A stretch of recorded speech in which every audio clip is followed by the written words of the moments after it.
つ立てるの決まってる。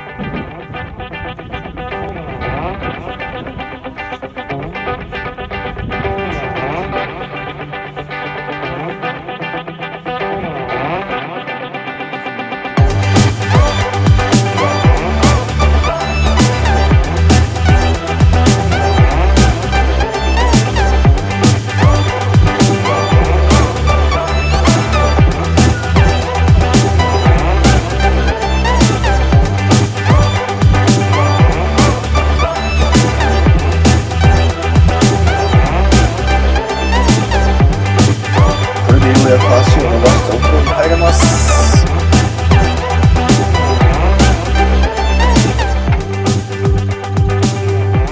このユニット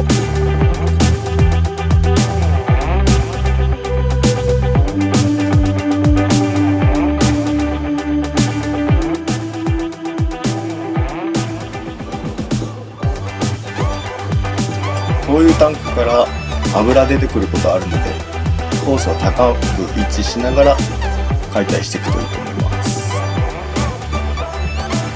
コードレスサンダーですね。買っちゃいました。 Amazon でとっても便利です。なんか線とか探すのが大変です。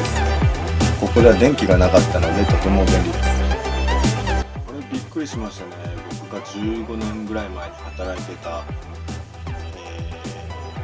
あるスキーリゾートのスキースクールで一緒に働いてた初めてのカナダ人と再会しました。びっくりしましたね。友達がカナダ人に頼まれてるって言ってたから誰かと思ったんですけど、まさか知り合いとは思いませんでした。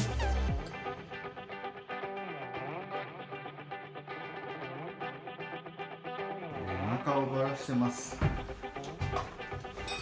まず上の点々口から鉄の部分を外し、そしてどこから外していいか全く予想がつかないですが、こういう時はだいたいこういう台輪的みたいなものがついていて何か隠れています。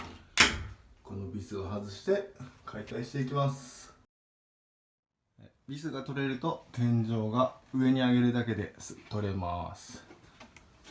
そして今度は壁をばらしていきます。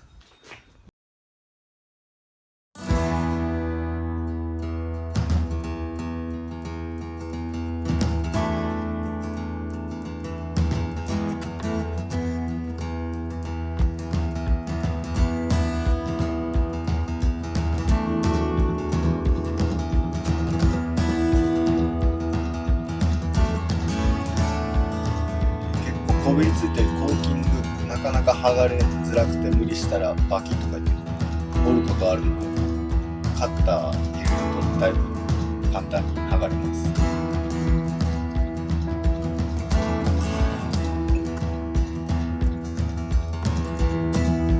長いパネルで2200ぐらいありました。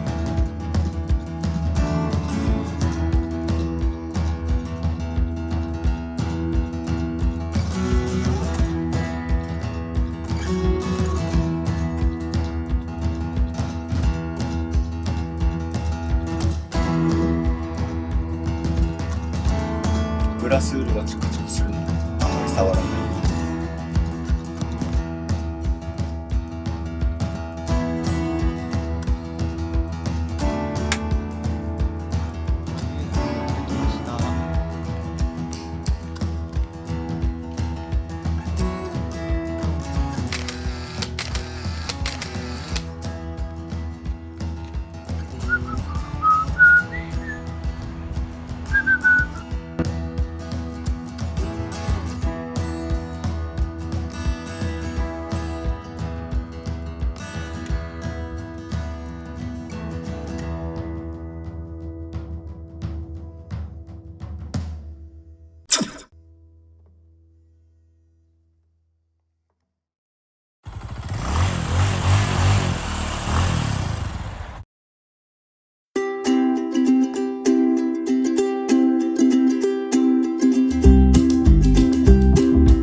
ふう